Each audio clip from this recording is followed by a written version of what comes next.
Hey, what's up everybody? Video 44 coming at you with another video. Alright, so in the midst of all my celebrating, I've been very thankful, even walking into the Target, you know, because they have discounts for people's birthday. I had the two ladies that worked there telling me happy birthday, talking to me and all that good stuff. So very thankful for the energy shown, birthday love everywhere. So I just am moving as the Lord will want me to. Trying to take care of business. They were asking me like, how are you celebrating? I told them I ain't doing nothing you would think celebrating. I ain't drinking nothing. I ain't, you know what I mean? Giving up a lot of that stuff. And, you know, I feel good, man. I think that's why I'm ultimately in a much better place. I was thinking about that last night, smoking weed specifically.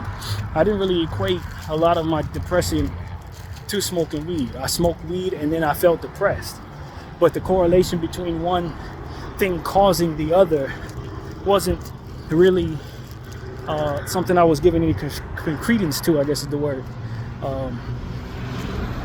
No credence to that. I was always smoking weed and I was feeling depressed and having anxiety issues, not wanting to leave the house. And it lost upon me that these are some of the symptoms of what it is I was doing, you know? And feeling crazy in the house, feeling like my mental health was wrong. My mental health was being affected by what it was I was choosing to do. And for whatever reason, there was no correlation. So and now that I've been without any of those substances for about a year now, I haven't been feeling a whole lot of those symptoms. I ain't felt no depression in a long time. You know, literally, I want people to understand, like, some of the things that I thought were so normal in regards to how I feel, how I process. A lot of that stuff, I'm certain at this point, was brought on by the weed. And even though weed has its good points, and there are good things about smoking and all of that, it's easy to get to a space where you can't see as it pertains to this is causing this problem. And if I get rid of this problem, I don't have that problem. And I don't need this. I'm telling myself I'm addicted to this, but if I shake it, it's not even necessary that I stay in that addiction. So, you know, it wasn't a full addiction. It was just a dependency. And then at times you find yourself in denial about both it being a dependency and a addiction. You find yourself thinking that you just gotta have it, but you could kick it at any time, which you can, but that is an easy thing to kick. It is not. So, you know, that's what I'm telling people. Like, it became a real spiral for me where I couldn't tell what came first, the chicken or the egg. In a sense, what came first, the feelings of depression and anxiety, or the marijuana, and then those feelings. And it was really the marijuana in a lot of cases. And without that stuff, I haven't had some of those symptoms. I think about looking, you know, I look at some of the pictures that I took when I was in my mid-20s and super black lips and all of that stuff. I look at myself now, I look like I'm healthier now than I was then. It's because I cut that habit.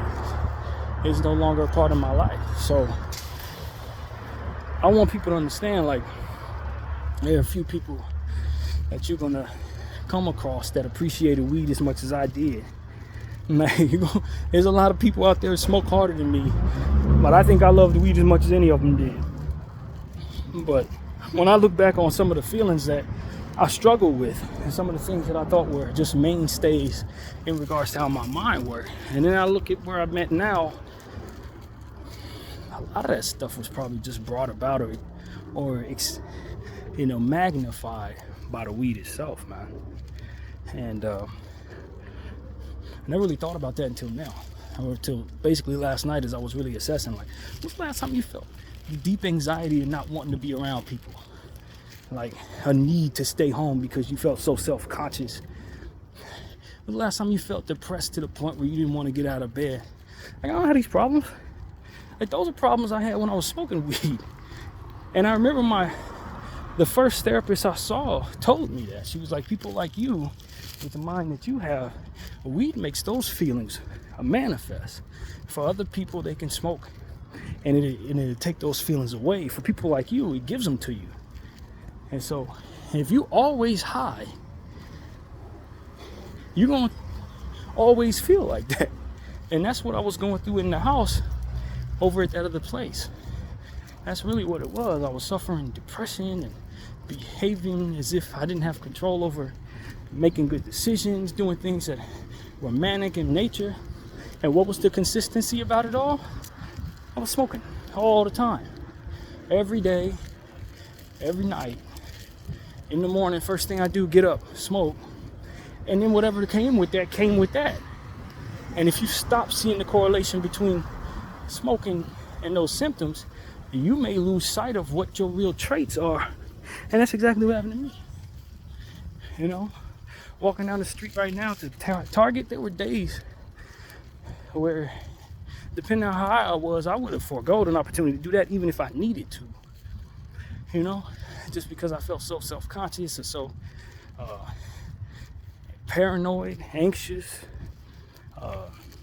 antisocial, all these different inner traits that I thought were just mainstays in my personality, because I would never let myself actually come down for any length of time. And when I did, it would be because of something, a vent of some sort, making it so that I didn't want to smoke anymore.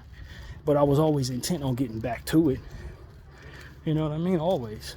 And so it's just a realization. And I think it really hit me when I first got over here and I was carrying over the weed that I had left Inglewood with, and I smoked it in the room, and I was feeling all types of anxiety, paranoia, wanting to sit in the dark, that type of thing. And it was like, I don't enjoy this weed feeling that I had. It was some weed that I enjoyed when I was on the other side of town. And once I went through that threshold of having to be displaced and evicted, that same weed, that same batch, the last of it, provided me so much damn anxiety. I went to sleep that night, had the worst nightmare I'd ever had. It's like, I'm talking a real realization that I didn't enjoy being high like I thought I did, or that this particular high kind of made me not necessarily feel eager about it anymore. Now, sure, I can point out a million times where I enjoyed my weed and the high was good and it didn't feel that way, but I can tell you, even in the good highs, there were always this idea that, you know, I'm self-conscious, people are looking at me, they know I'm high, they're judging me, my eyes are red,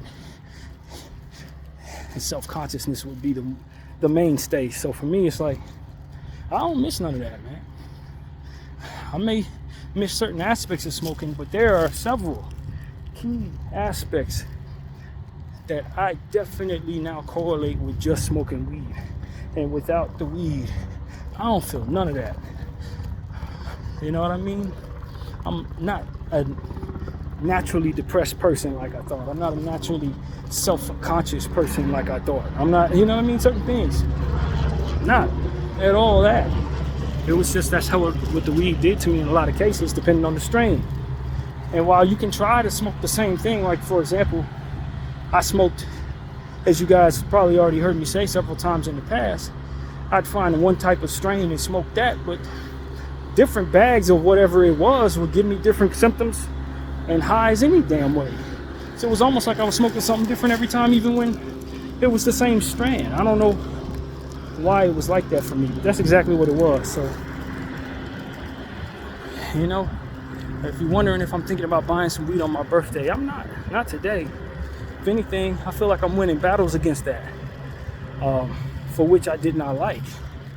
Not to say I'll never smoke again or won't have another era where I do appreciate it, but just the same, I'll know better than to think that there's no correlation between some of the negative things that my mind has struggled with and that particular habit. Not to mention that it's easy to keep money in your pocket when you're not forking out $200 every weekend or every 2 weeks like I was doing at one point, just to get an ounce.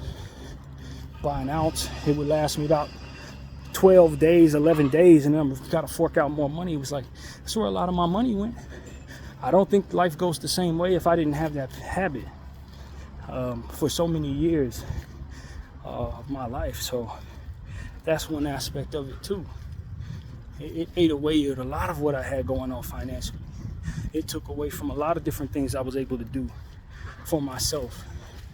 A whole lot. So yeah, man, that was that was a real epiphany, I guess, for myself last night as I was assessing myself and how I've been feeling and why some of those feelings that I had over when I was living in Lenox, even though situations are obviously more stressful now without the stability I do, why I feel less likely to fall into any of those feelings or symptoms.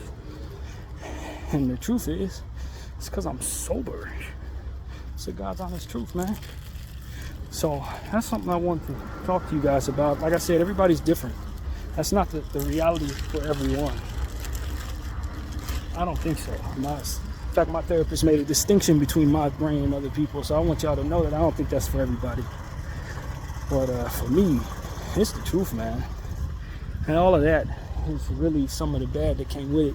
And that bad came more often than you would want. You know, that's what it truly is. So I think at the end of the day, you got to do what works for you. Don't necessarily take my word for it. If it makes your life better, I'd say ingest it in a way that doesn't destroy your lungs or provide you cancer. I think that's what would be my suggestion. If you're going to use marijuana in 2024, there's a million different ways to do it that ain't going to kill you. That's the God's honest truth, man. But smoking will definitely cause cancer, and it will eat away at a lot of different things about you. So that's what I know. But anyway, that's my thought for the day. Continuing to enjoy my birthday. Gonna get back in here and take care of the rest of this laundry business, and then prepare myself for Bible study. I'm not sure if I'm gonna eat what I purchased. I absolutely did not buy any jeans today because I didn't have time to really sit there and pick them out and try them on and all that. I didn't have the time for that, but I definitely will use some of my birthday money to buy jeans. As I told my brother, it just won't be right now. I don't think I'm coming back out today either, unless something changes. But yeah, man, that's pretty much what I wanted to say, man.